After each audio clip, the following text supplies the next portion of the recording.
Revolution Radio proudly presents, live from the heart of the Blue Ridge, Roanoke, Virginia. It's the Just Bernard Show with host Bernard Alvarez. Join Bernard as he shares topics that reveal the real matrix and empower your human experience, including world liberty, the esoteric, suppressed technologies, spiritual ascension, and human consciousness.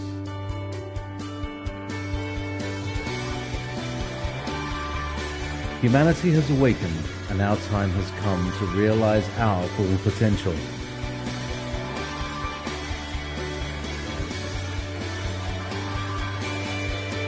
And now, live from the Star City, your host, Bernard Alvarez.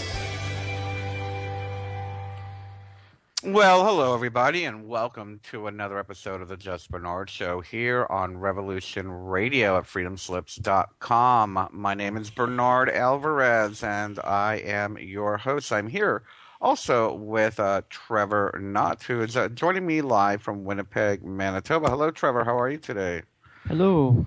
I am doing very well. How about you? I'm doing very good. It's a great day, and I understand that the weather's getting a little chilly up there now, isn't it, finally?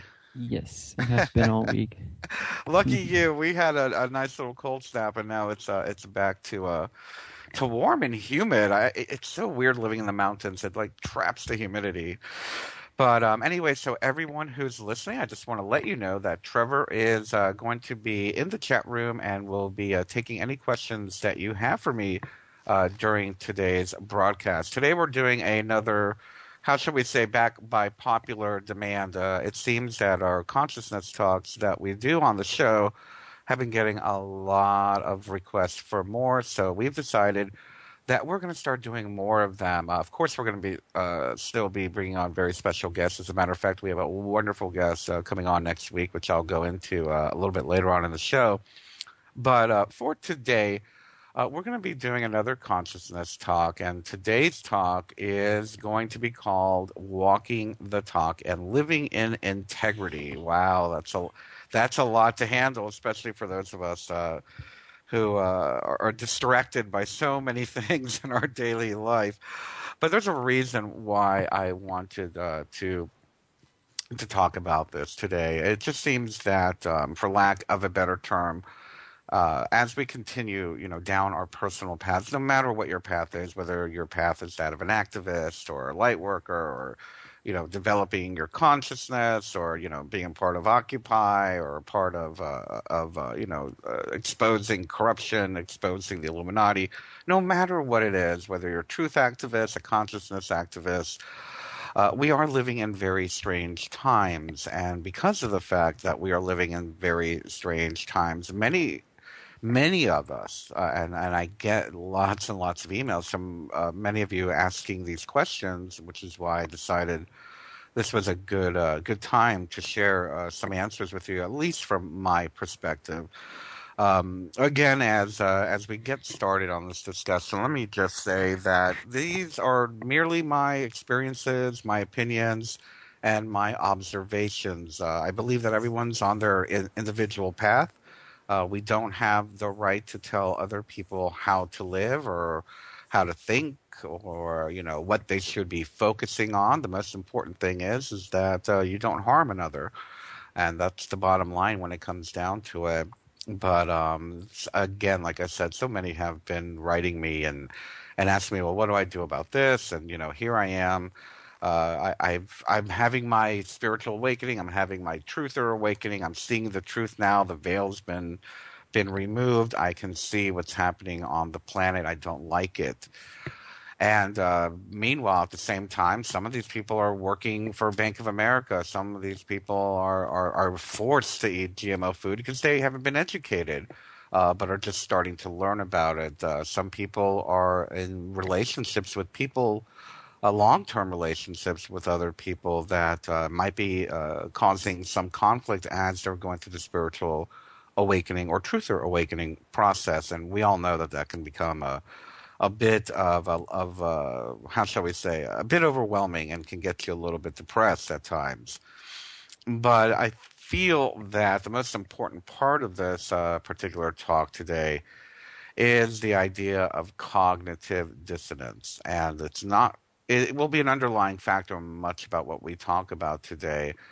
But the reality of it is that, here's, a great example, something that I went through, what was it, 2 elections ago. Well, first of all, I'm not one to think that the electoral process has really worked very well for the general public for, decades now.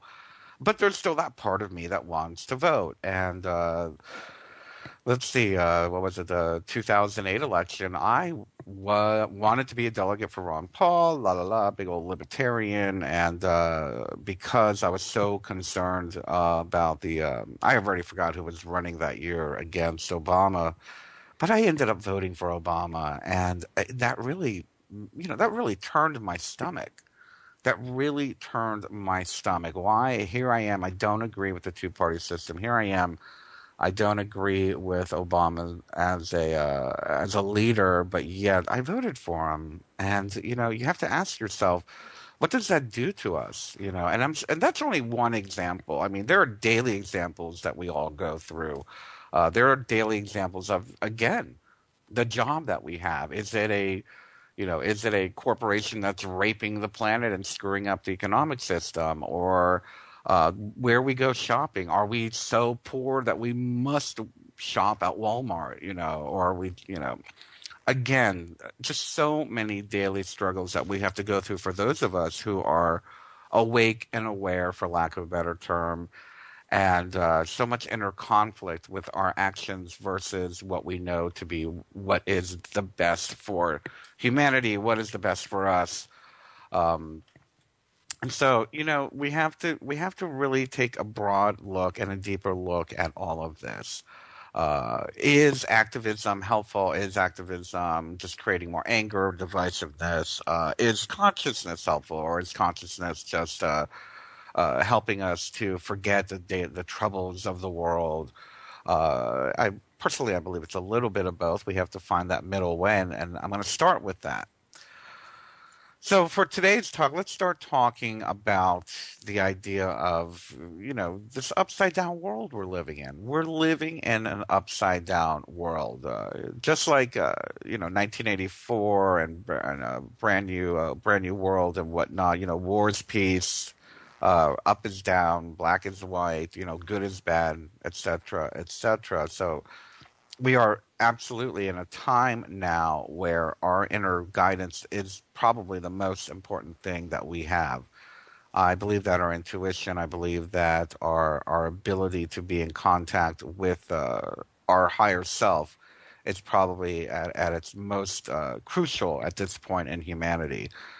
And with that being said, and what I mean by getting in contact with your higher self and whatnot, you know what I'm saying, because when you finally get that aha moment, when you finally get the aha moment that there is just so much corruption in the world, that the economic system is self-defeating, that our foods are poisoning us, our air is poisoning us, our water is poisoning us. When we finally start getting all of that, we start to take a look at our own lives. And how are we living on this planet? What imprint? A lot of people say, "What is your carbon footprint?" What is our imprint of our daily life on this planet? Is it paper or plastic? Just so many things that we have to constantly be aware of. And I will say, for many people in the very beginning of this particular journey, we get a little bit too crazy. And, a good example is, I'm not going to, if you're a smoker, let's say, I'm a smoker, I admit it, I'm a smoker. But I remember saying, I'm not going to buy, the cigarette brand that I've been smoking because it's got additives and the filters don't decompose and la la la la la. And I was one of these people that was ripping apart my filters and whatnot, and or rolling my own. And I hate to use cigarettes as an example, but I'm just trying to give you an example for some of us. So I was at the point where I was just like, oh my God, well, if I'm going to smoke, let me make the worst, the least amount of impact that I can on my body and the least amount of impact I can on the environment. And after going through that craziness of trying to roll my own cigarettes and ripping apart my filters and my fingers stinking for the rest of the day, I realized, you know what? Just smoke your brand and don't flick the darn butts out the window. Don't flick them on the ground. Just make sure that they're, put into a recycling bin or something. Let's not add to the situation. And the point that I'm trying to make here is that don't let yourself get crazy. I know so many people on this path, and as you know, I know thousands and thousands of you. I hear from you all the time, not to mention the people in my daily life that I speak to constantly, of people just trying so hard to be the good truther, to be the good light worker, to be the good activist, and it almost comes to that point of what religion does to us, that we start feeling that guilt, we start getting that inner conflict, we start getting that shame, whatever it is that you want to call it, because we're not living, or we're thinking, or we're telling ourselves we're not living up to the perfect ideal of what a truther is, what an activist is, what a light worker is, that we begin to really drive ourselves a little bit crazy. And not only that, I find we begin to drive everyone around us crazy. Oh, how can you have an artificial Christmas tree? Or, things of how can you have a real Christmas tree? How can you celebrate Christmas?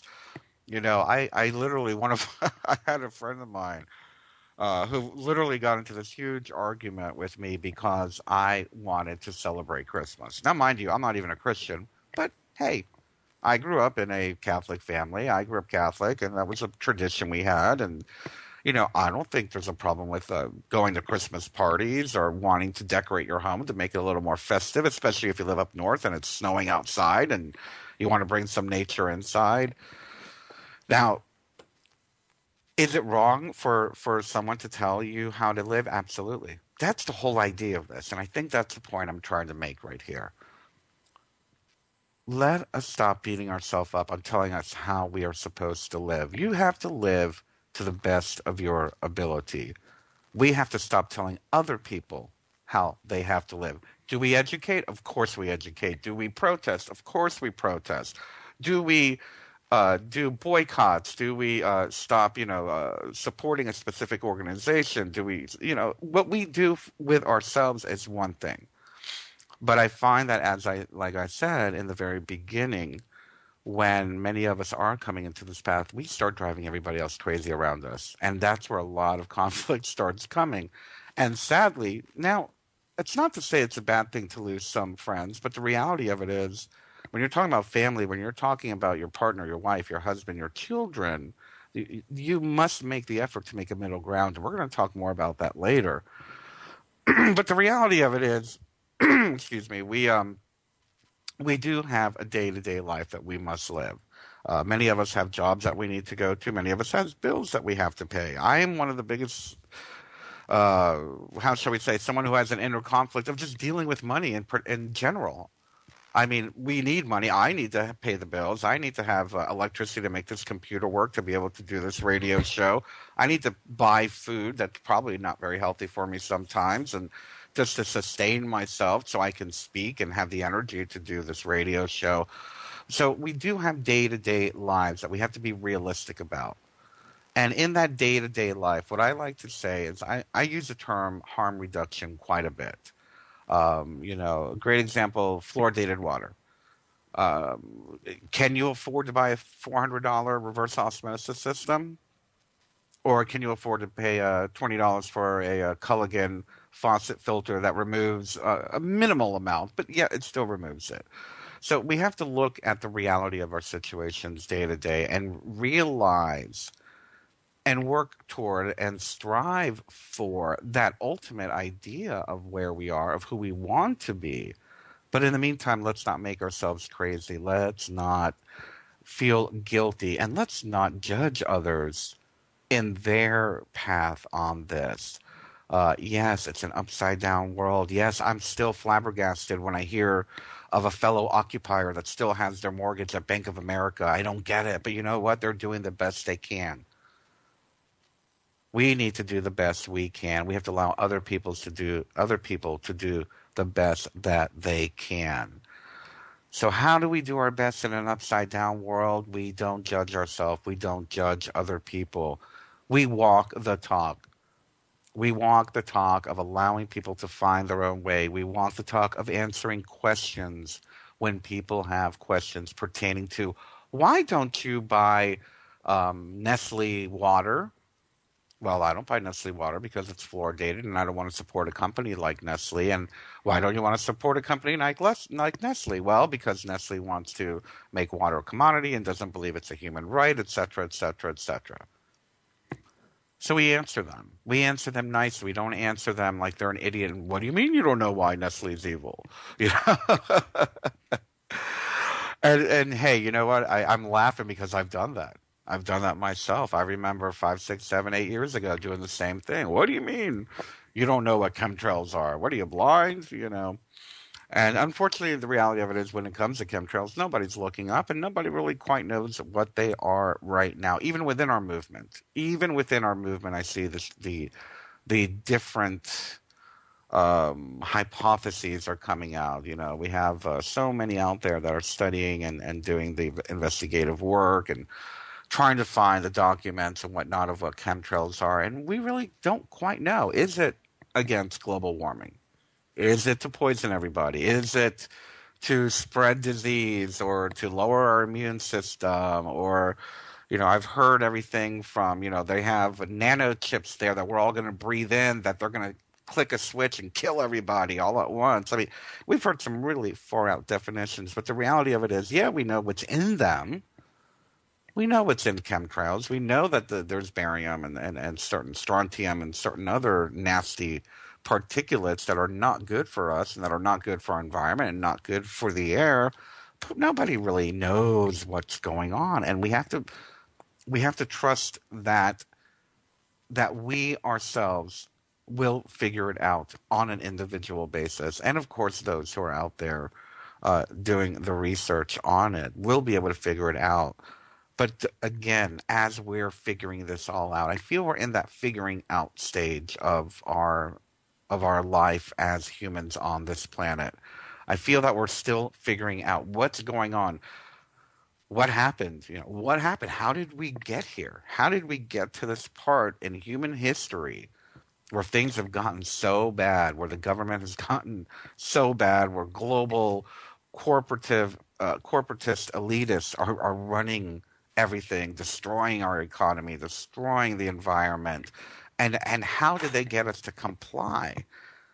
And we're doing it. We're doing it. And I'm not saying you listening, I'm not saying me, but to a certain extent, you know, you're complying, I'm complying to a certain extent. Someone said to me, if you really want to create change, get off the internet and go build an Earthship. I was like, well, if I got off the internet and went to build an Earthship, I wouldn't be able to reach the millions of people I'm reaching right now, am I? And, you know, so again, it's about what's right for you. Do you want to go build an Earthship and go live off grid? That's fine. Great. You know, it'd be great if we all got to that point one day. But we're still fighting a revolution, a consciousness revolution. We still need Revolution Radio. We still need Bernard Alvarez. We still need, you know, all these other people that are on the front lines that are sharing this message with so many people around the world. So who's to say what is right or wrong for the individual? And again, what I'm trying to say here is that we are all at this place where the human condition is changing ever so quickly. And while we are going through this process of, you know, again, the upside down world idea of, you know, war is peace and money is evil, but money is good, and status is evil, but status is good, and power is evil, but power is good. I mean, it's a lot to take in. So just be gentle with yourselves is what I'm trying to say. And especially you as an individual, because I feel that if you are going to be in this place of, as we say, a part of this global revolution on consciousness and waking up from this veil of lies that we've been under and this veil of apathy that we're now all a part of. We need to be good to ourselves. And what I mean by that, again, is what? If you have to go order that Papa John's pizza, if you really feel that it would be a treat for you, go ahead. Now, I'm not making an advertisement for them. What I'm trying to say is that if you want a pizza, go eat a pizza. If you want to go watch that stupid, Illuminati-based, concert, if you want to go see Madonna in concert or whatever, you want to be stupid enough to pay $700 to go see Madonna, that's your money, that's your time. Go for it. I'm not going to judge you on it. Now, if you start promoting her to me, I might have a problem with it. But, what you do is your business as long as you don't hurt anybody. And I feel that's probably one of the most important things that we can all do. And again, what we want to do for ourselves. Stop feeling guilty for what you're feeling. We're never going to get beyond this upside down world until we embrace who we are, until we embrace what makes us happy, until we embrace what we feel we would like to do and incorporate it with what we need to do. There's a difference between, of course, wants and needs, but eventually they do meet each other eventually. If you continue down this path or up this path and be honest with yourself and allow yourself to feel what you're feeling, to enjoy what you're enjoying, as long as it's not harming anyone, I don't think there's much of a problem. I feel that there's so many consciousness leaders, truther leaders, lightworker leaders out there that really do us a disservice by making us feel guilty. If good example, let's say, I forgot what it was that I saw the other day. I think it was Bob Dylan. Somebody put this image of Bob Dylan as, an evil Illuminati member or something like that. Well, you know what? I like Bob Dylan. I know he was knighted, maybe. I don't remember what the story is, but I happen to like Bob Dylan, and I happen to like a lot of the lyrics of his music. And if anybody listening watches me on Facebook, I never really post it. I don't post Bob Dylan, maybe once a year or something like that. It's not like I'm perpetuating it. But I'll listen to Bob Dylan on Pandora. I'll listen to the lyrics. I'll take heart of the lyrics, So do I have to be angry with myself because I like someone who others have called a member of the Illuminati? Or at least not like them. I mean, their talent. Are we evil because, I don't know, you buy an Ozzy Osbourne record? We have to remember the ones that are evil are the ones that are in the Illuminati. You know who's evil? The ones that are in the Illuminati that use the money that you give them. Now, granted, we're going to talk about economic boycotting and all that later on in the show, but let me just say it's how they use the money that makes them evil. It's how they manipulate people to give them and make more money that make them evil. It's the rituals that they do in their videos that make them evil. It's the way that they support war, fund war. Remember, these are a few percentage of the global population. They're the ones that are evil, not you. You might be apathetic. You may not be aware that these people are involved in such horrible things. But it doesn't make you a bad person. So we have to learn to give ourselves a break. This is doing your best in an upside-down world. Do your best. Do your best to be honest with yourself. Do your best not to perpetuate the message of apathy. Do your best to do something about the situations that you see happening in your life, and just do your best not to support what we would call, the evil elitist corporation businesses and whatnot. Support local business. Do your best to support local business. Do your best to grow your own food. Do your best to educate others. And do your best, most of all, to be honest with yourself. And be honest, right now I can't, drive a water a water generating car. Right now, I can't afford to build an earthship. Right now, I can't stop using electricity. Right now, I can't stop eating GMO food, but I'm going to do my best. I'm not saying that's me. I'm just giving examples. I'm going to do my best to educate others about it. And is it a goal of mine one day? Yeah, absolutely. I would love to live in an Earthship and have a dedicated servers and the ability to broadcast, via my own private satellite where I don't have to use, the big cable companies or the broadband companies or whatnot. But I don't have $1 billion to do that. So in the meantime, I'm going to use the tools that I have available to me, and you have the right to do the same in your life. You need to use the tools you have available to you. And if those tools include, unfortunately, a petroleum burning automobile to get you from meeting to meeting or activist rally to activist rally or workshop to workshop, then you do it. It's what you have to do. So start let's stop being so hard on ourselves. Doing our best in an upside down world is exactly that. Doing your best and accepting that's the best that you can do. We'll be right back after this commercial break. And now, back to your host, Bernard Alvarez.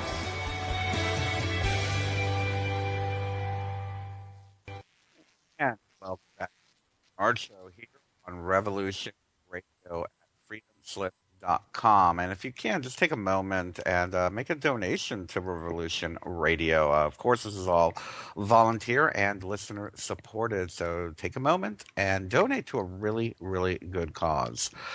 Speaking of which, let me just say, we just had our wonderful GIC 5th anniversary. I can't believe we have been doing this for 5 years as an organization. And actually, we've been doing this radio show now for about 6 years, about 6 months now on Revolution. And we're very happy to be a part of the Revolution family. But it just amazes me how many people are truly awakening to the truth now and truly have been a part of this growing movement toward consciousness revolution, a revolution against the system, and a revolution of self. So thank you, everybody who has been supporting us over the years, and especially those of you who have been listening to this radio show for so long.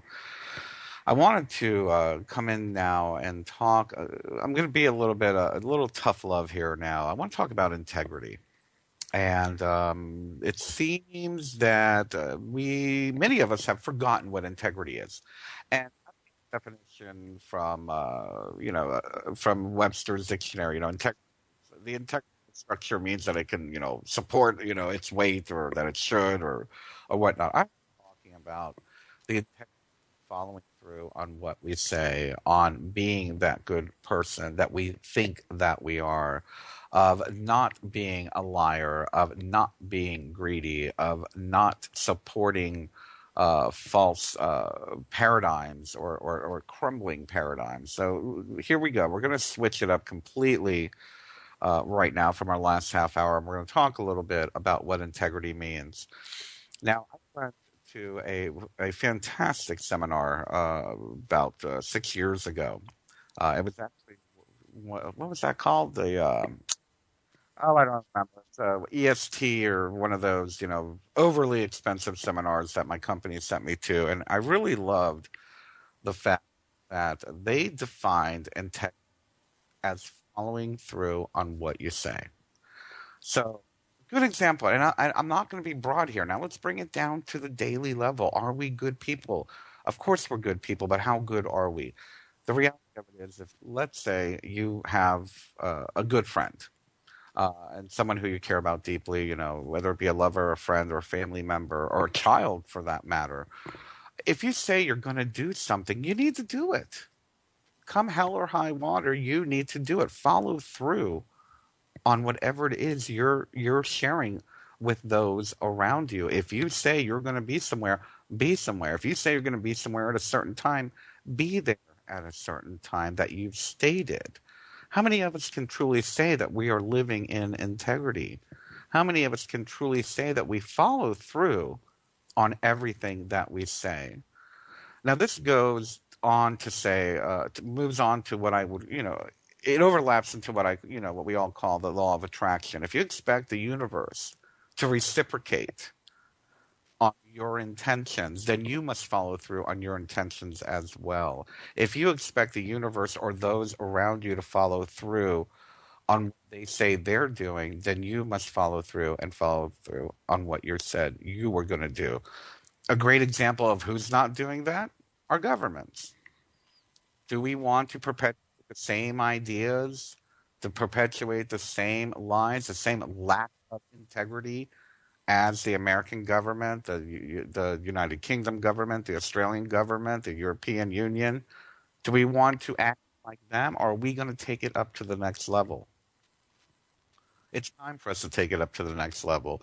It is time for us to be supportive of one another. It is time for us to literally move beyond tolerance. And I talk about this all the time. Move beyond tolerance and moving into that of acceptance. And when we move into that state of acceptance and we move into the state that we accept those around us for who they are, we can really remove a lot of our own personal obstacles. Another example I'd like to talk about as far as integrity is concerned. Now, here we go. We have so many of us out there that are in the truth movement and the Lightworker movement and the consciousness movement, and some people that say, oh, well, I would never hurt anybody, or I would never purposely hurt anyone. I'm about love. I'm about compassion. How many of them truly are about love and compassion in their day-to-day lives? How many of us are still just very angry, still taking it out on those that we love? So if we are going to perpetuate ourselves publicly or as someone who has truth, who has wisdom, who has a greater awareness, who is awake, we need to be awake of our own actions, be aware and awake of how we treat others. The bottom line is I have zero tolerance for someone who disrespects me. I have zero tolerance for people who are abusive toward each other. I have zero tolerance for those who would abuse me. I came from a family where my father was verbally abusive. I'm not going to tolerate that from a friend. I'm not going to tolerate that from a coworker or someone within my day-to-day life.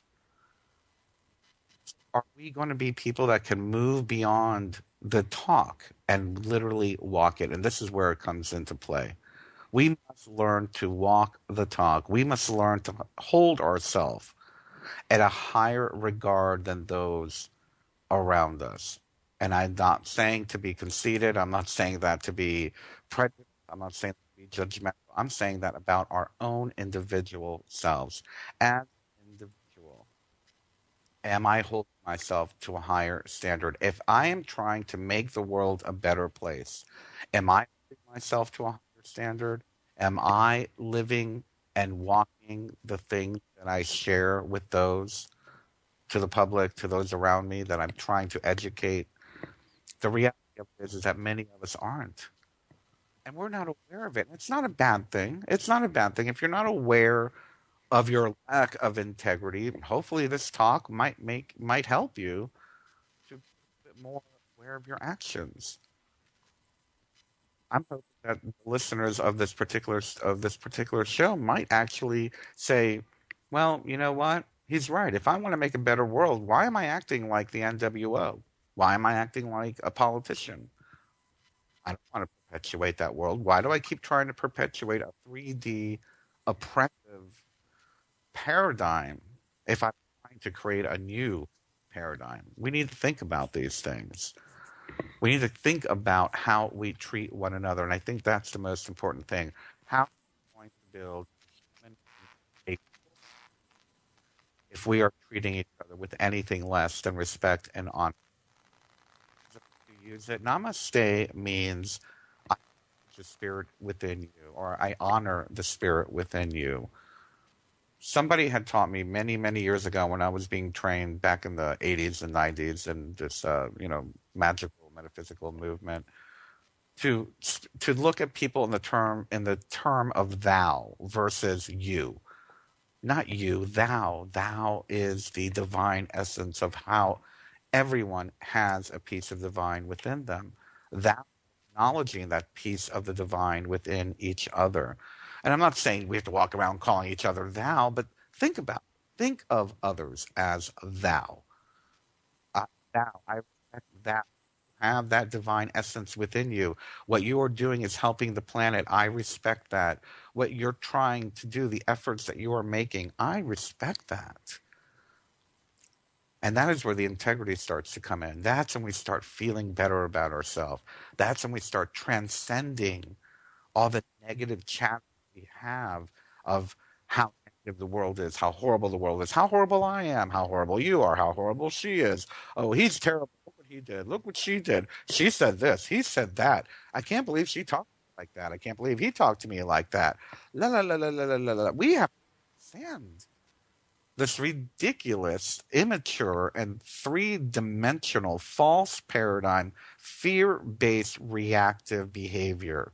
We must transcend fear-based reactive behavior. That is where our integrity comes to play. Our integrity is that which is given to us from the divine, from source, from our higher self. Our integrity is something that perpetuates and creates channels of change with others, that creates channels of change within ourselves, that creates channels of change within government. Imagine if our government had integrity. Imagine if our government was respectful of every being on the planet. Imagine if our government was respectful of one another, where they weren't backbiting, they weren't backstabbing, and they weren't wheeling and dealing to take people down. Imagine if corporations had integrity. We must be that example. And in order for our world to change, we cannot wait for the top, what do they call it, the trickle down, what was it, Ronald Reagan's trickle down economy idea. It doesn't work like that. It's from the bottom up. It's from the bottom up. And it starts with you. It starts with how you carry yourself. It starts with learning when not to say something. It starts with learning how to respect those you disagree with. It starts with integrity, following through on what you say. And you know what? You don't need to do everything you say, but if you can't, great. I overextend myself all the time. I want to help everybody. Somebody has an event, help. Someone wants me to speak, I want to help. Someone wants to interview me, I want to do it. I'll be there. I'll be there. I'll be there. I'll be there. But I'll be honest with you, it wears me out. It drains me. It's not good for me. And as of lately, I have been pushed over the edge a bit, where I feel a bit overwhelmed, and I've been lashing out a little bit to some of the people that are close to me. I don't want to say people that are close to me. I've been lashing out on Facebook. I think we all do. But getting so angry and frustrated, I need to get angry and frustrated with me for spreading myself so thin.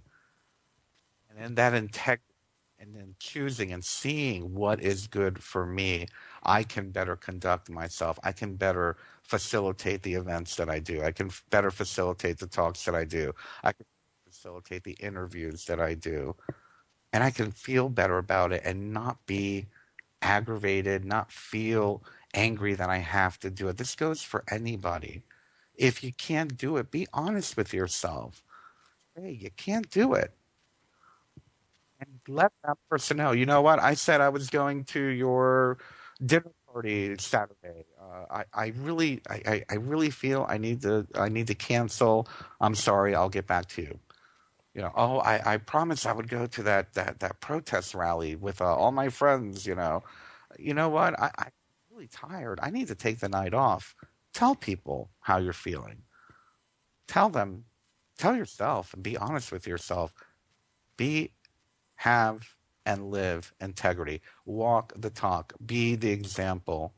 Let us not be reactive, fear-based, anger-based, uh, and pushing ourselves beyond the limits to which we are available to do.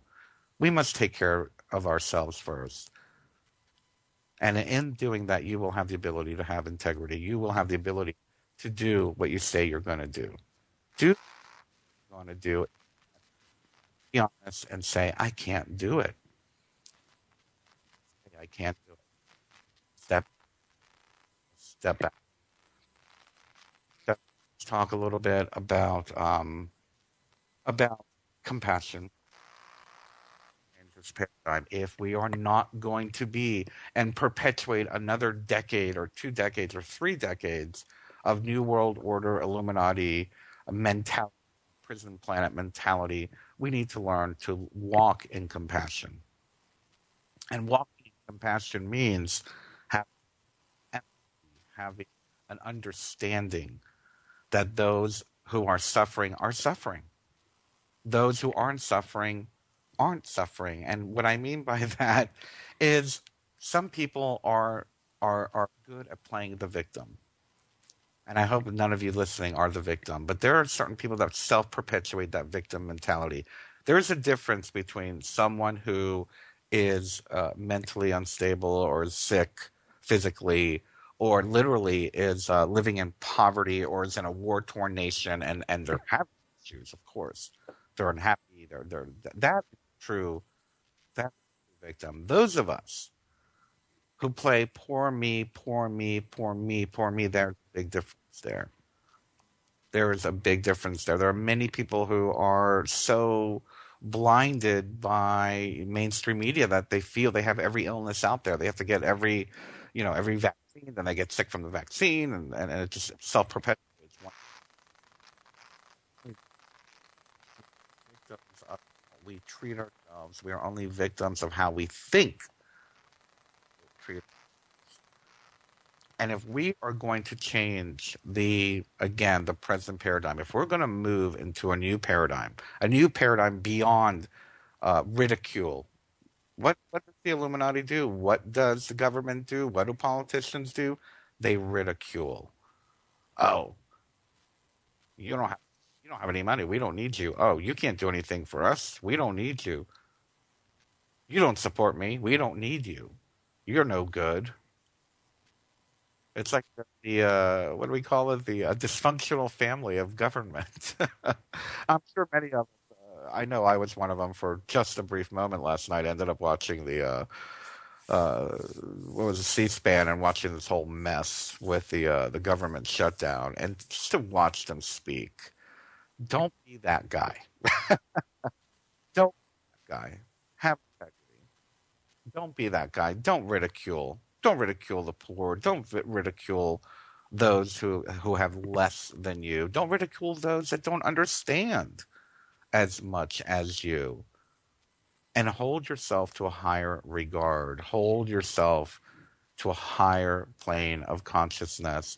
And again, I'm not saying to make yourself feel guilty if you screw up.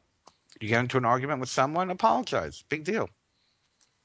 So I was wrong. I shouldn't have lashed out at you like that.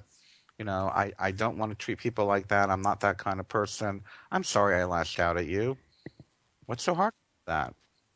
If you can't follow through on something, again, I was talking about, spreading yourself too thin.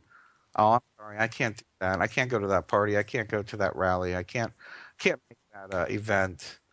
Spread myself out too thin. I apologize. We need to be aware of these things. We need to start understanding that change comes the way that we change our way of thinking and thinking about ourselves and in thinking about the world around us. The world is messed up. The world is, well, collapsing, for lack of a better term. The world is in crisis. All these things are true. On the upside, the world is awakening. The world is seeing clearer. The world is starting to understand and join together as a human family. The world is starting to move into the new paradigm.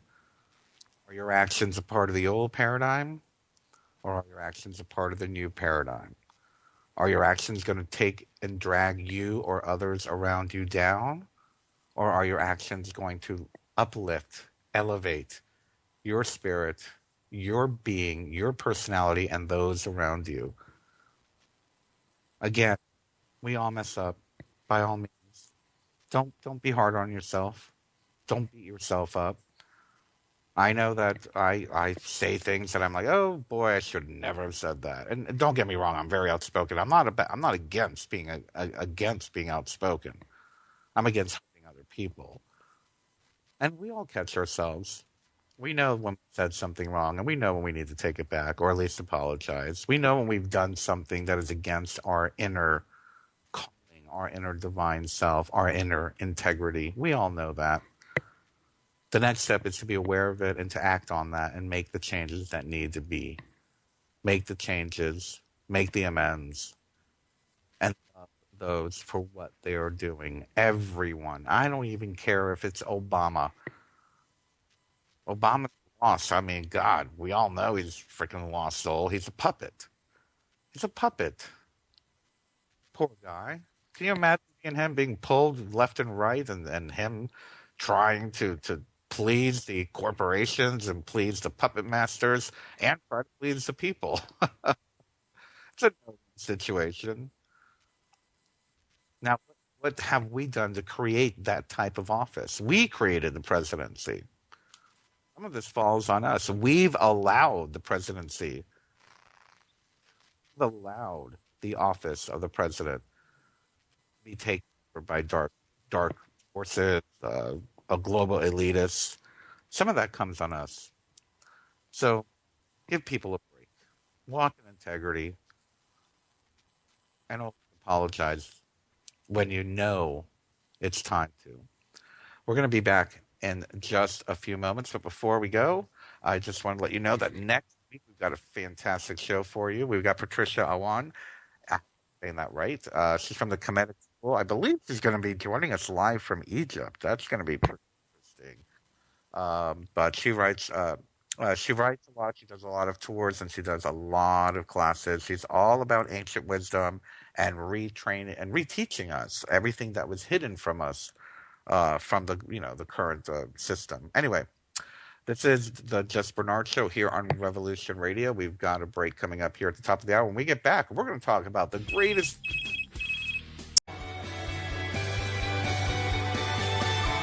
And now, back to your host, Bernard Alvarez.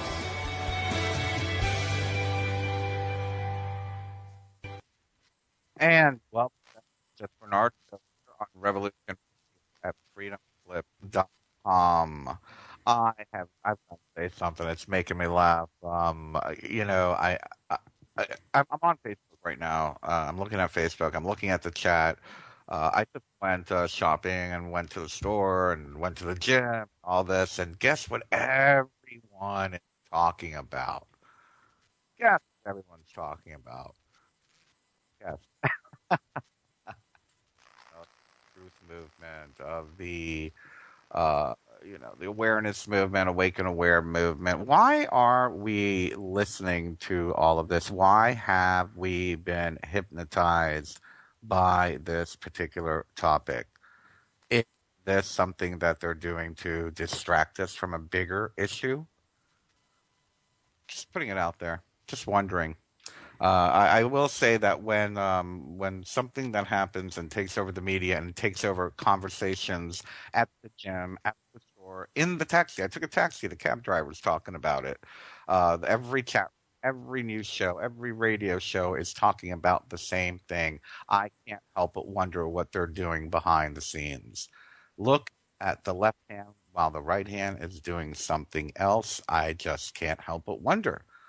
Are we being hypnotized again? Are we being distracted again?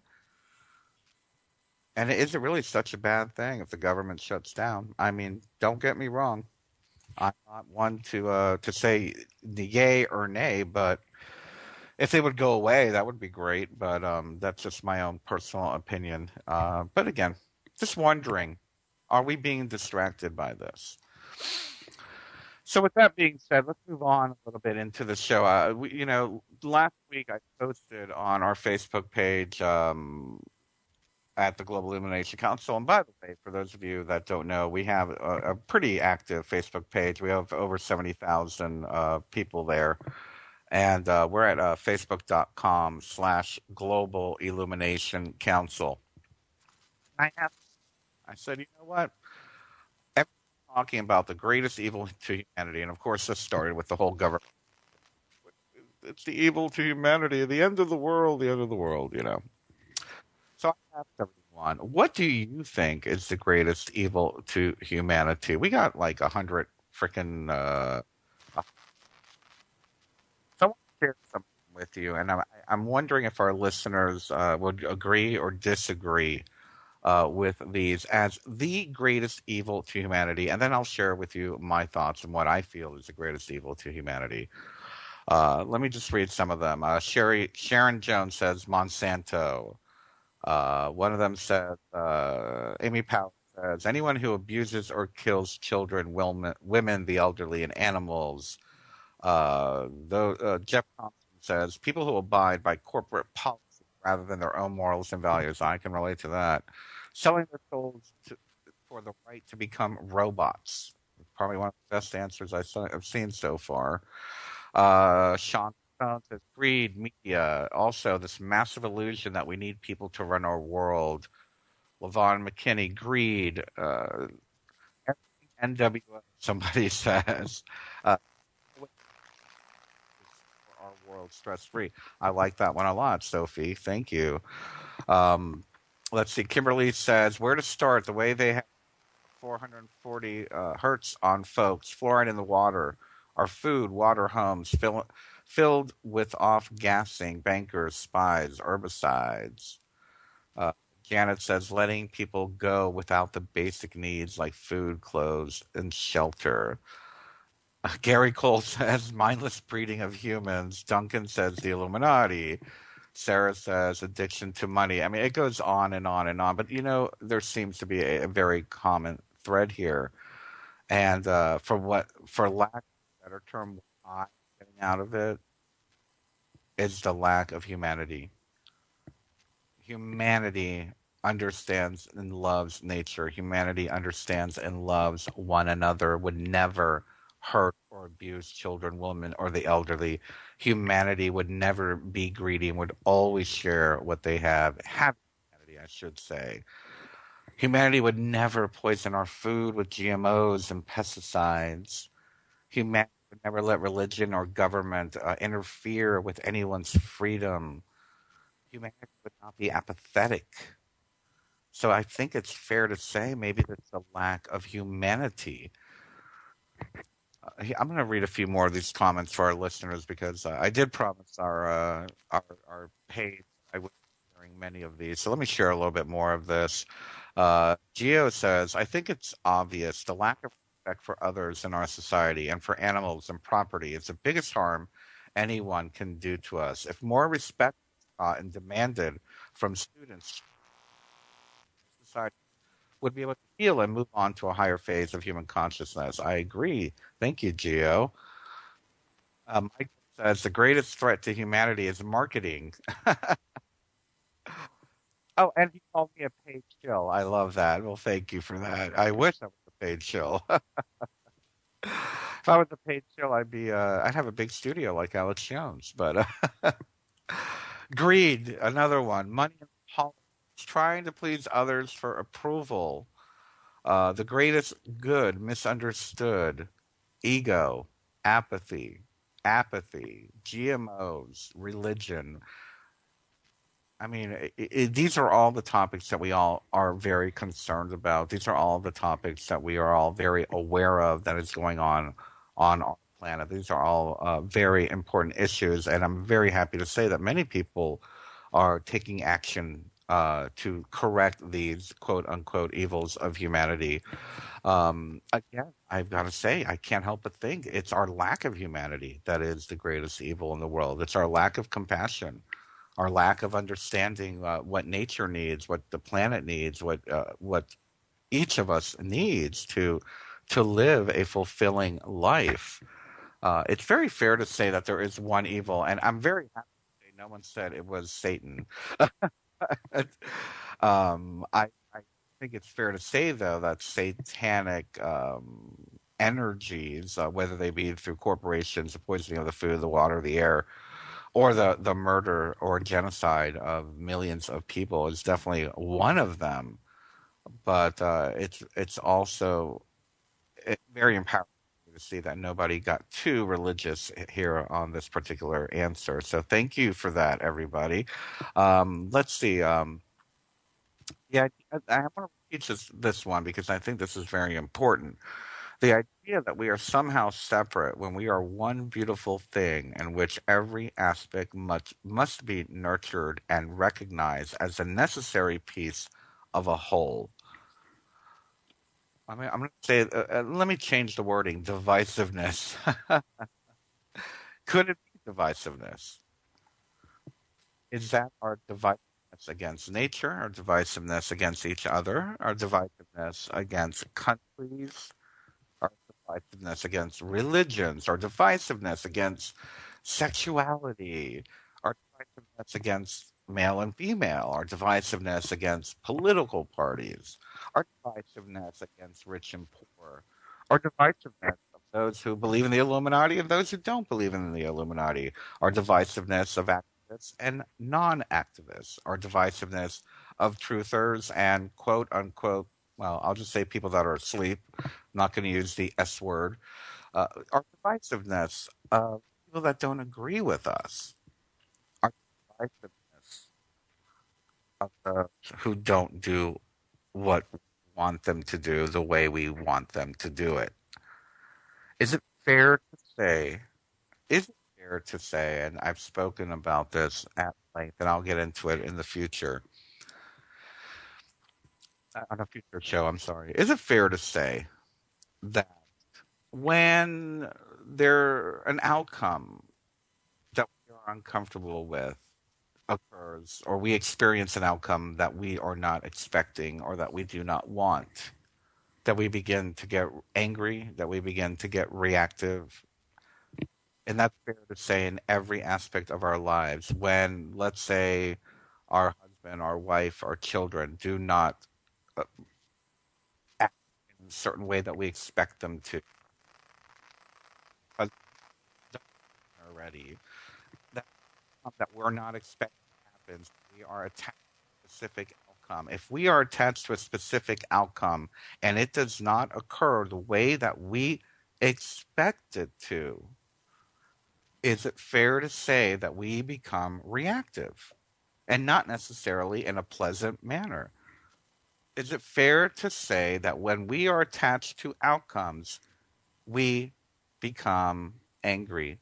We become in a place of fear. We become in a place of suffering, of self induced suffering. When things don't play out the way you expect them, how do you react? Or do you proact? For I feel that our attachment to outcomes, no matter the situation, whether it be on a grand global scale, whether it be on a national scale, whether it be on a media scale, the wrong guy gets picked to play Batman. I know that was all over the freaking internet there for a few weeks, which was ridiculous. When things don't play out and the outcome is not the way you expected, how do you react? How do you react? Are you taking the information in and saying, okay, well, if this is the case, let's do this? For I truly feel, and many of you know who listen to the show, I am a reader. I do tarot readings, and I always let everybody know. I do that last card, which is the outcome card. Don't attach yourself to this outcome because you can change it. You can change any outcome. In other words, you will always see little hints along the way to let you know that things need to change, that certain issues, certain ideas, certain focuses in your best interest, the outcome in the best interest of everyone involved. There's another little divisive thing that we do. We want the outcomes that we want, but we don't think about the outcomes that could be beneficial to us as well as everyone else. Are we being selfish? I would say so. Are we being egotistical? I would say so. So when we don't receive the outcome that we intended, are we reacting in a less than positive manner? Something that we all need to think about, because a great example of that is again, I'm just going to use it as a perfect example because it's so corrupt and doing everything the opposite of what I'm talking about here today, is the American government. When they get the outcome they don't like, a good example, let's say, WikiLeaks or Chelsea Manning or any of these things, they attack, they ridicule, they remove civil rights. Hell, look at what's going on today. They're threatening to shut down government because the conservatives don't want gay people to get married. Really? You're going to shut down the government because you don't want gay people to have equal rights? Oh, that's really nice. Really nice. But again, the outcomes. Are we attached to the outcomes? And let's bring this down to a personal level. Are we attached to our own outcomes? If I don't get that job I want, am I going to fall apart? If I get for me, the numbers that I'm looking for on my YouTube channel, am I going to fall apart? I will say honestly, I have my moment. I will have that moment. I suck at fundraising. I suck at fundraising, and every month I get aggravated, and I'm like, oh my god, we don't have money we need to pay for the EIC. But you know what? That's about 3 hours, and I move on. Of course, I'm going to continue working. Of course, I'm going to continue producing radio shows. Of course, I'm going to continue producing videos. Of course, I'm going to keep writing blogs. Of course, I'm going to keep doing my best to educate the masses. That's my calling. That's what I understand that I need to do here on this particular planet. And that's where I'm behind in my own spiritual growth if I turn my back on. So let's get rid of that idea that outcome has to be exactly how you expect it, and let's learn to perhaps teach ourselves to be more proactive when that outcome doesn't turn out the way we expect it to. Let's perhaps learn to be less reactive, and let's learn that we're about to be reactive in a negative way, that it's probably better to do nothing at all. When we are in a place that we're about to be so reactive, we're about to release so much anger, so much negative energy, so much hurt on those around us. We need to learn that special place where we can say, oh, stop. Let's stop. I'm not going to do this. I'm going to shut up and walk away. There used to be a great saying when I was involved in Occupy here, especially in Roanoke. There was so much debate going on. And I'll be honest with you, the Occupy movement in Roanoke, Virginia kind of fell apart because of all the bickering. And somebody said something, SOB, and I loved it. And this is a great example. And of course, I'm going to use Facebook as a paradigm. But she would say SOB. When you see something you don't like, scroll on by. Just scroll on by. You don't need to answer every comment. You don't need to react to every comment. And the reality of it is, if it is affecting your central nervous system, and I share this constantly, when you feel your central nervous system get into a swing, when your muscles get tense, when your jaw clenches, that's the time where you just need to step back and take a breath. That's the time where you need to just walk away, scroll on by, or stroll on by, if that's the case, on a 3D physical face-to-face level. Go for a walk.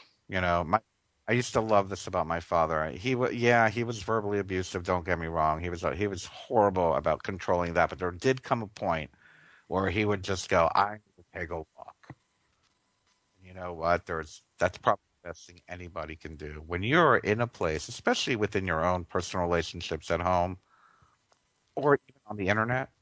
To me, taking a walk, if you're debating with somebody on the internet, especially somebody you care about, 9 times out of 10, you're fighting with someone on Facebook or on this Revolution chat room with somebody that you probably care about.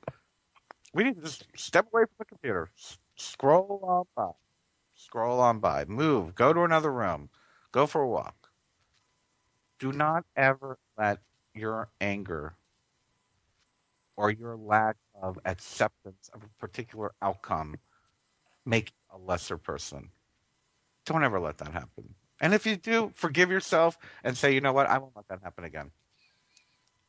I'm going to learn to walk outside. I'm going to learn to go take a breath.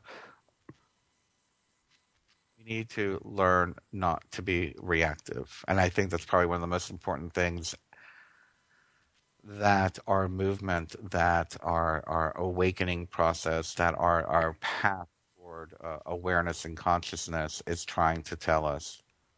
Our true consciousness is not reactive. Our true consciousness is there all the time. It's our egos that are reactive. When we are feeling threatened, when we are feeling insecure, when we are feeling belittled, we become reactive. Being reactive is not going to create a solution. It's just going to perpetuate another problem into a new direction. And again, that outcome is not going to be the outcome that you wanted in the first place. You can never retrieve that outcome. Once it's gone, it's gone.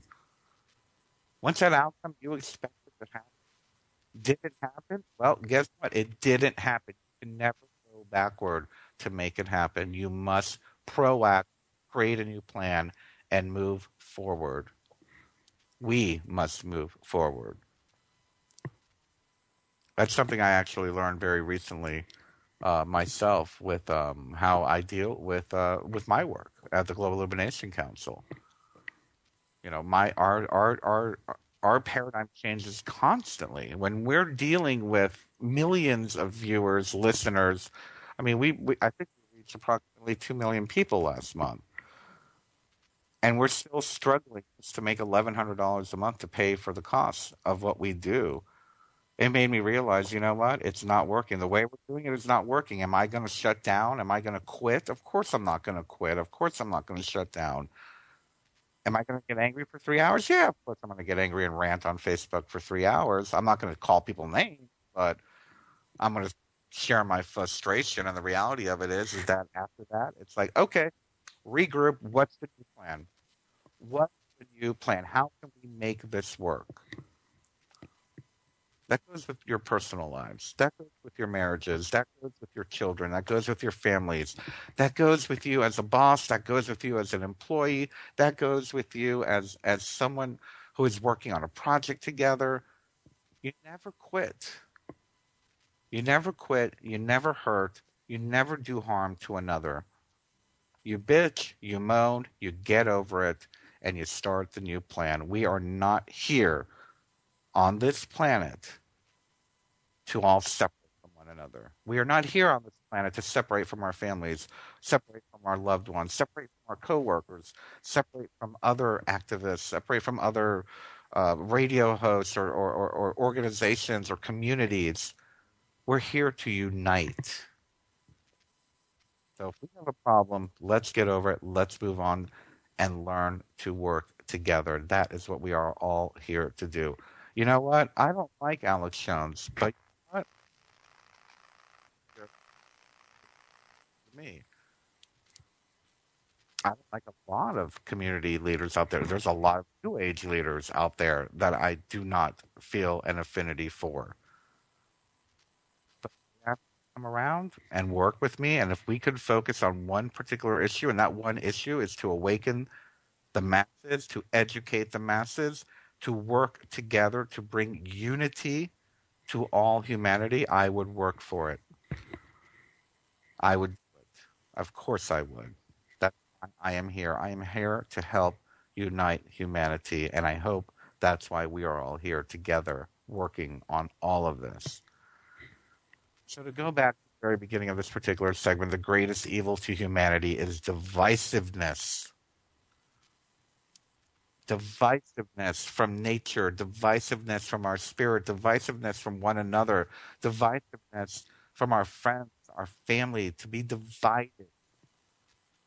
If anyone understands magic, if anyone understands the occult, if anyone understands anything that, whether it be the New Age movement or whatever, one of the greatest things that I learned, and shamanism actually, you know, Christians call it the great, what is the great fall, the fall from grace, that it is the polarity that makes us feel separated. One of the greatest things that I learned in my spiritual practice was that that empty feeling I have in my stomach is not the need for money, the need for a lover, the need for respect. It's the need to reconnect and become whole again. So this polarity, this we are living in a 3D, or some people call it 3.5D, some people call it 4D.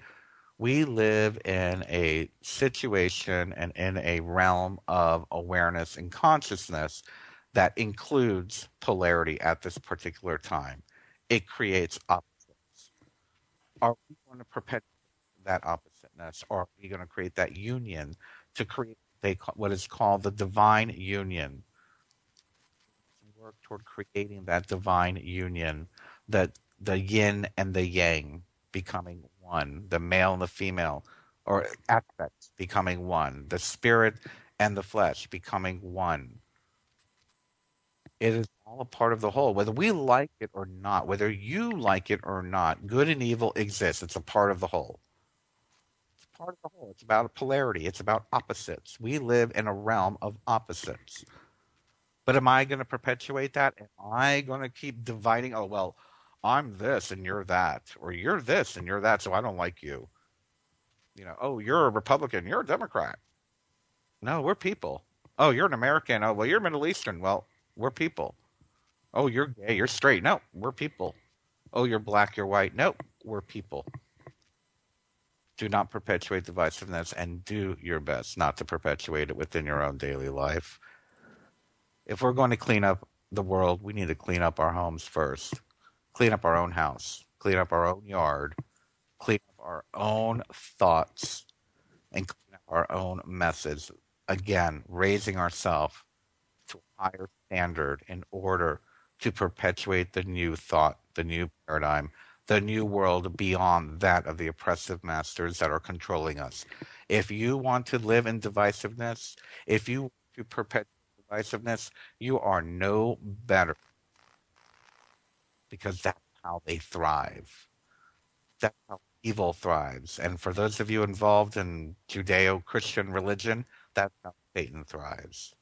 Satan loves divisiveness, loves people hating each other. So let's have integrity. Let's move beyond the divisiveness. Let's move into unity consciousness, unity action, unity truth, the truth of unity and the unity of truth. Is it different for everyone? Of course. Because we're all looking at the same thing from a different angle. And one day your truth might be the NWO is evil. The next day your truth might be we need to join together as one human family. The other day your perspective might be you might look out the window and see chemtrails and get aggravated about chemtrails. And that's your message for the day. One day you might be walking to the store reading labels and seeing MSG in every product that you have picked up. And that will motivate you to do something. We're allowed to change. We're allowed to change our perspectives. But it's always to remember there is one goal. There's one goal and one truth, that we are here on this planet, whether we like it or not. We must learn to live together. We must learn to perpetuate kindness, love, compassion. We must learn to perpetuate cooperation. We must learn not to perpetuate hate, divisiveness, anger, lack of action, and attachment to outcomes due to our own self-inflated egos. Ego is a tool. It's not who you are. Ego helps you to know when to pay the bill. Ego helps you to know when you must take action on specific things. But ego is not who you are. It is merely a tool. I know many people are like, oh, we have to get rid of our go on a very short break. I can't believe the time has gone by so quickly. When we come back talking about Well, geez, I don't know what we're going to be talking about. I just covered almost everything, but we're going to talk about the new paradigm and why we are all here on this planet at this time. And I look forward to if this is your time to put any questions in the chat room, and we will go ahead and answer them during this last half hour segment of the show today. Thank you for listening, Bernard Alvarez. You're listening to the Just Bernard Show here on Revolution Radio on freedomslips.com. We are talking about walking the talk and living in integrity. And we will be back just after this commercial break coming up in 5, 4. And now, back to your host, Bernard Alvarez.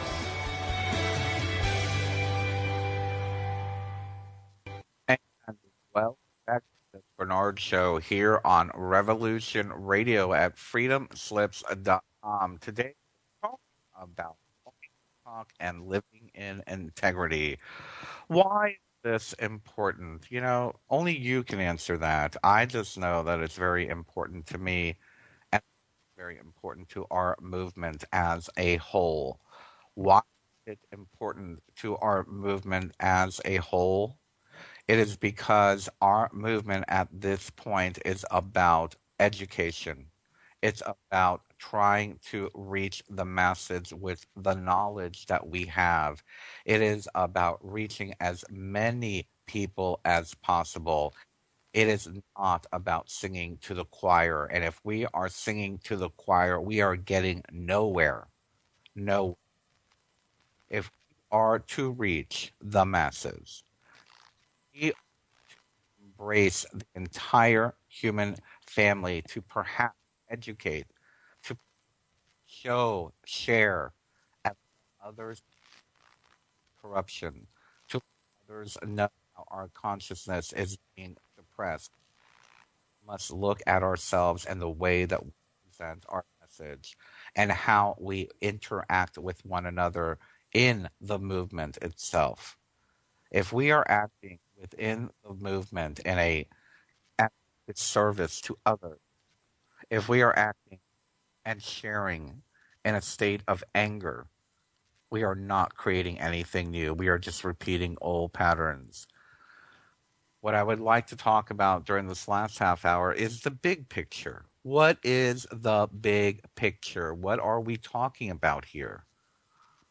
Those of you that are listening to the show are probably already a part of the truth movement, already a part of the Lightworker movement, the activist movement, the raising consciousness movement, whatever you want to call it, star seeds, indigos, crystals, whatever.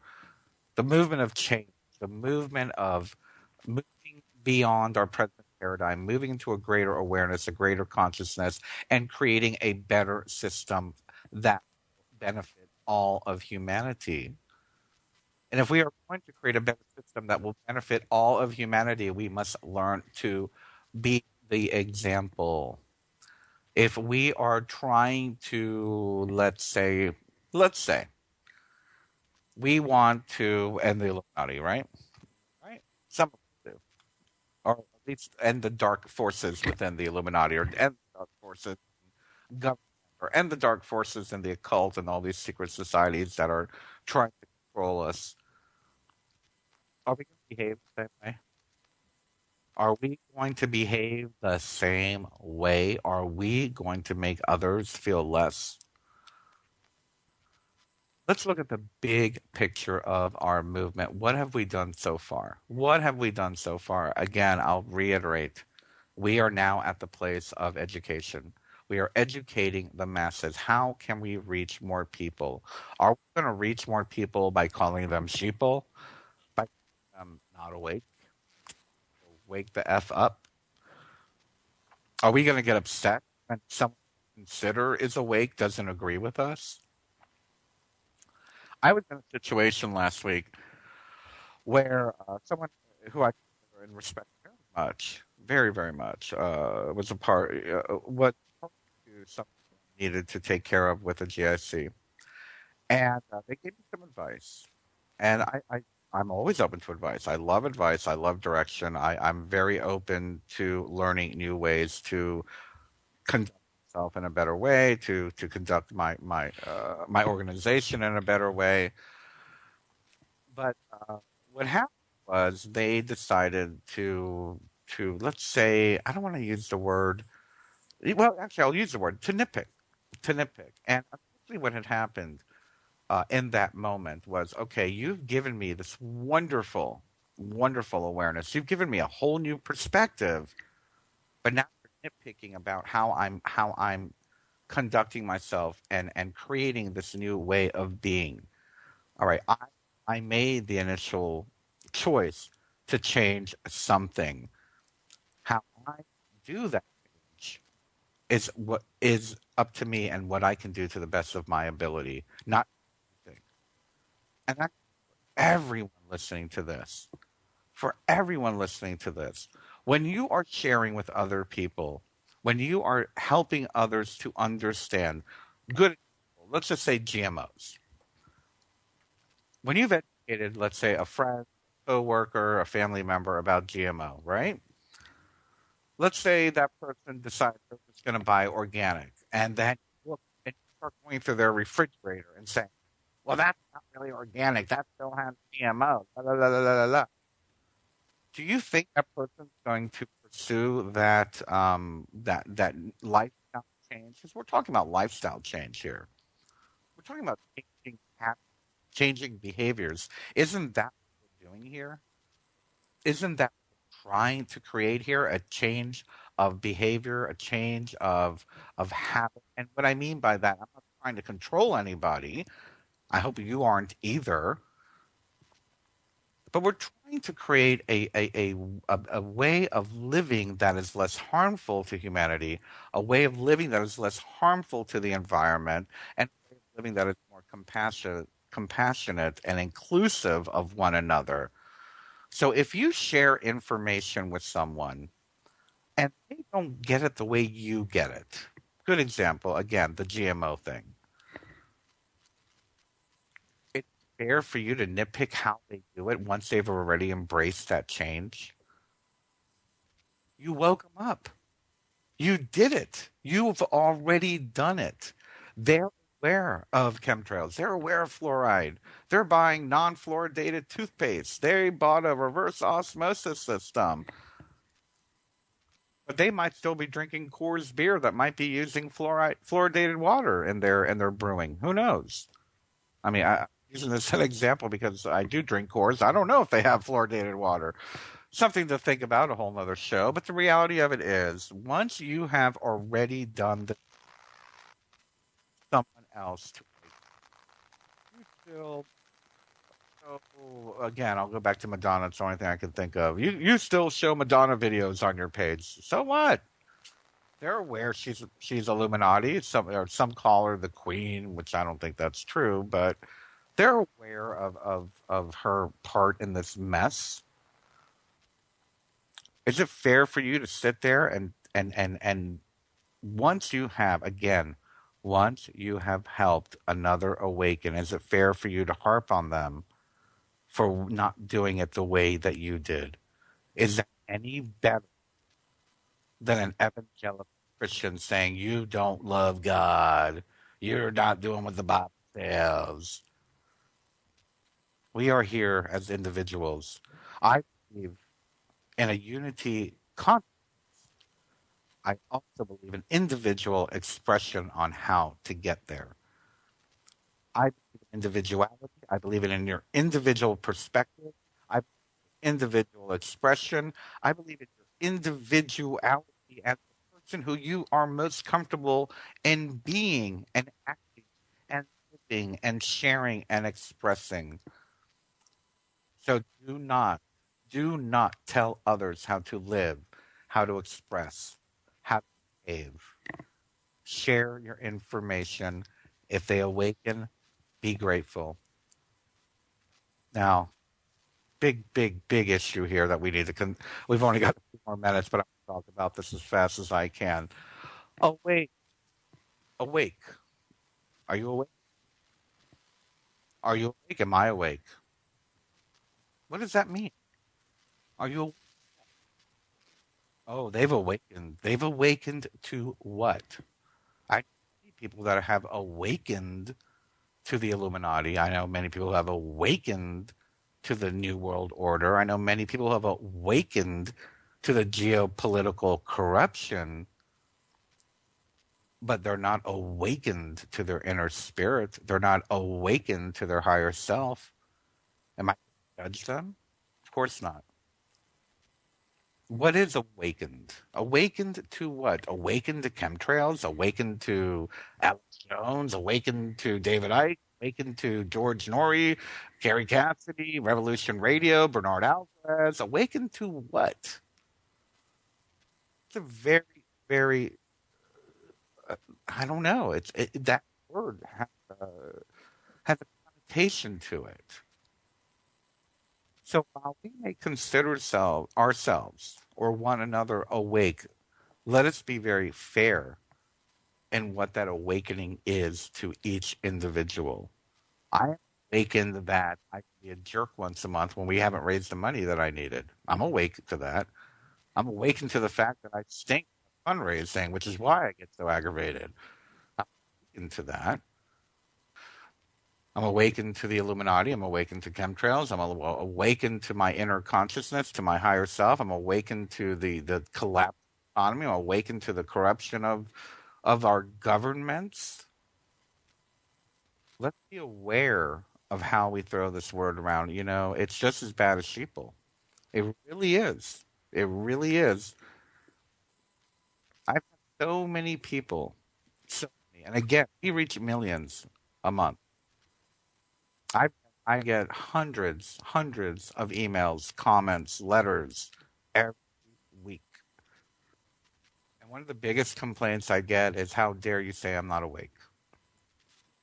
So if I'm making people feel separate by using the word awake, am I doing any justice to our movement? Awake and aware, yes, absolutely, but awake and aware to what? They may be awake and aware to the corruption of the Catholic Church. Maybe they were in the Catholic Church and they awoke and aware to leaving the Catholic Church. Good for them. They might not be awake and aware to the fluoride situation. They may be awake and aware to the divisiveness of the two-party system, and they might still be a Democrat, but they're still awake. I think it's time for us to change the definition of awake. I feel the time has come for us to start looking at the idea that awake just means I am awake enough to know that things need to change. I am awake enough to know cannot continue the way that they're going. I am awake enough to know that I don't like the way this planet is being run and I want to do something about it. I'm awake enough to know that I feel disconnected from my spirit, from my soul, from my source. I'm awake enough to know that I feel disconnected from nature. I'm awake enough to know that they are killing the planet. So, what is awake? Awake is being aware that things need to change. Let us not look down on others because they have awoken to another aspect of this great transformation that is happening. This is a marvelous transformation that is happening. This is a marvelous, amazing change that our planet is going through. And it's not in America. It's not happening in Canada. It's not happening in the U.S. The European Union. It's happening around the world. Around the world, this is happening. Just because the Arab Spring didn't create equal rights for women doesn't mean they're not awake. Just because the Greek situation is awake and aware of the economic situation and not awake to, let's say, fascism or whatever. I'm just giving an example. Doesn't mean they're not awake. There are many threads to this movement. Many threads to this movement. And it's a movement of evolution. It's a movement of compassion. It's a movement of creating change so all of humanity can benefit from a better system, a better way of living. And if I wanted to get esoteric, I would. Maybe I'll do that the week after next, because I'll probably do another consciousness talk in 2 weeks. But the reality of it is we are transcending our old selves. We are transcending an old paradigm. We are transcending divisiveness. We are transcending hate. We are transcending fascism. We are transcending the divisiveness that we were programmed. Do you know how angry I get when I see people talking about, uh, like LGBT people don't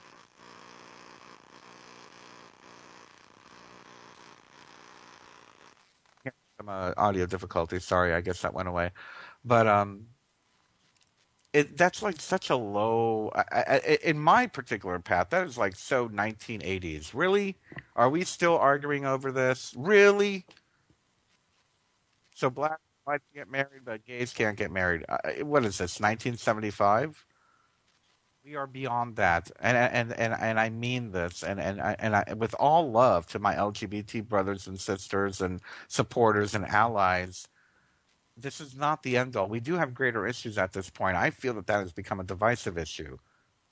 If anything, this should have been taken care of decades ago. Decades ago. So let's move on. Let's move on to the unity factor. Let's move on to the equality factor that we are all equal. Let's move on to the fact that everyone is dealing with some situation within their own country, within their own region, within their own economic paradigm. And let us just be grateful. Let us just be grateful that they are awake and aware that something needs to change. Is it necessary to legalize gay marriage? Of course it is. Some people have a problem with that, but you know what? It's fine. Enough. Enough. Let's tear down the whole system where we don't need laws altogether. For our libertarian friends out there, fine. It's a human right. Get it over with. If we have to play the present paradigm game, play the present paradigm game. Legalize it, and then we can worry about taking down the system. But in the meantime, don't deny other equal rights to others. It's so 1955. Let's be aware. Let's be awake, and let's be compassionate that everyone has their own causes. Everyone has their own passion. Everyone has their own drive. What is your drive? And that's why I want to end the show today. I want everyone out there listening to think about what matters most to you in this transition. Actually, pose a question like this: If the system collapsed tomorrow in one day, I mean, it's collapsing. We're seeing it happen. We know that it's collapsing, and I'm all for it. Go ahead, let it collapse. But let's all collapse tomorrow. Let's say we had one of those like solar flare situations where it's like the grid was taken out and it destroyed all the money, destroyed all the banks, and destroyed the entire economic and political paradigm. If we had no economic and political paradigm, but yeah, next day we had technology. So let's say we have Facebook, let's say we have internet, let's say we have satellites and all the wonderful technology that is helping us stay together and uniting us. If that were the case, if there were no government, no economic or international monetary system, what would you like to bring into the new paradigm? What is one thing that you would like to see once we get through this mess, once we've leaped past the destruction of the present paradigm, the self-destruction, I should say, when we're finally creating the new paradigm, what are you going to bring into it? What would you like to see? And once you understand and really feel a connection with what you are trying to bring to the table in the new paradigm, that is your passion in this change. You need to plant the seeds now. We need to plant the seeds of change now. And if let's say you're passionate to make sure there's child care for every child. You're passionate to make sure that there's no genetically modified food. All of these things can start now. This is the time to plant the seeds. The change is happening. You are the midwife. You are the one that is going to help birth the new paradigm, and it's time for us to start acting on it. Acting on change on the outside, acting on change on the inside, beginning to walk the talk, and beginning to live in integrity. Because if you are not walking the talk now, you are not living in integrity now, I don't want you to come to the new paradigm. We don't need people like you. We don't need mean people. We don't need angry people. We don't need people that are self-victimized, self-created victims. We need people that are empowered, that are aware, and that are going to greater change. So think about that. We're getting ready to wrap up the show right now. I just want to remind everybody, and by the way, thank you for listening to me talking about living the new paradigm. Next week, we are going to have Patricia Iwan. I hope I pronounced her name right. Joining us on Egypt, talking about the Kemetic School of Ancient Knowledge. It's going to be very, very interesting. It's all about Egyptology, Egyptian religion, aspect of the.